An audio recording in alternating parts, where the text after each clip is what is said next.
Kita pantau bagaimana arus mudik di sejumlah titik dengan jurnalis Kompas TV, ada reporter Rahma Piliang dan juru kamera Septa Yoga di Pelabuhan Merak, Banten, serta reporter Nanda Aprilia dan juru kamera Adini Anissa di Tol Cikampek Utama. Kita ke Rahma Piliang dulu bersama juru kamera Septa Yoga. Sepertinya kalau di belakang mulai agak ramai ya. Kalau di sana seperti apa pantauannya dan antisipasi dari ASDP?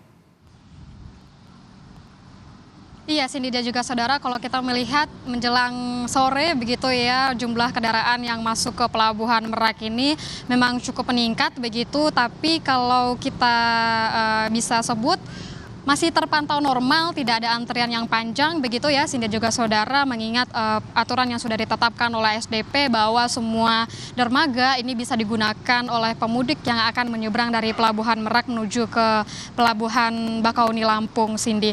Dan kalau kita berbicara data begitu ya, Cindy, untuk dari H-7 atau 7 hari menjelang dari Hari Raya Idul Fitri, data terbaru dari ASDP sudah lebih dari 46.000 orang yang menyeberang dari Pulau Jawa menuju ke Pulau Sumatera. Ini artinya meningkat 6% dibandingkan dengan tahun lalu, dengan rincian-rinciannya seperti untuk dari kendaraan roda 4 ini sudah 5.000 lebih yang menyeberang, begitu naik sekitar 10%, sedangkan untuk sepeda motor ini sudah 504 yang menyeberang, dan yang menggunakan bus sendiri sudah 500 lebih yang menyeberang ke Pulau Sumatera begitu ya, Cindy dan juga saudara.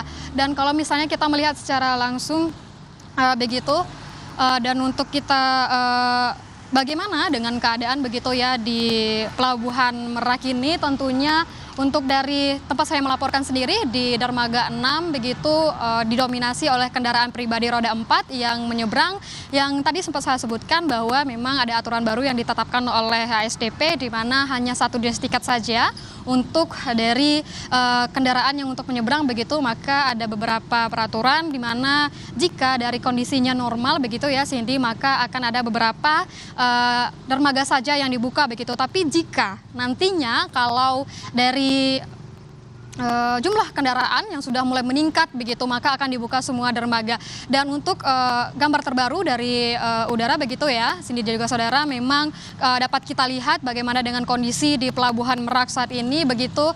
Untuk dari kondisinya sendiri memang masih terpantau normal begitu, Cindy juga saudara. Dan kalau kita berbicara bagaimana dengan antisipasi untuk jumlah kendaraan yang takutnya akan menumpuk begitu memasuki Pelabuhan Merak ini sendiri, kalau dari pihak polisi sendiri ada aturan begitu akan diterapkan nantinya pada tanggal 27 hingga tanggal 30 Maret akan ada ganjil genap yang akan diterapkan. Ini akan diberlakukan mulai dari tol di wilayah Serang, Banten begitu ya, Cindy. Dan juga nanti kalau misalnya kendaraan ini tidak sesuai dengan tanggal di hari itu, misalnya kalau tanggal hari itu misalnya kita sebutkan saja tanggal 27, maka kendaraan yang boleh melintas di tol itu hanyalah kendaraan ganjil. Tapi misalnya kalau kendaraannya genap, maka akan disuruh putar balik di gerbang tol PCI di Cilegon Timur. Dan kalau misalnya kita berbicara kembali bagaimana dengan kondisi di Pelabuhan Merak ini sendiri, masih terpantau normal ya Cindy dan juga saudara, tapi kita melihat nanti apakah akan ada peningkatan kendaraan yang akan masuk di Pelabuhan Merak ini menjelang malam, mengingat untuk dari jumlah kendaraan yang meningkat itu biasanya di malam hingga subuh.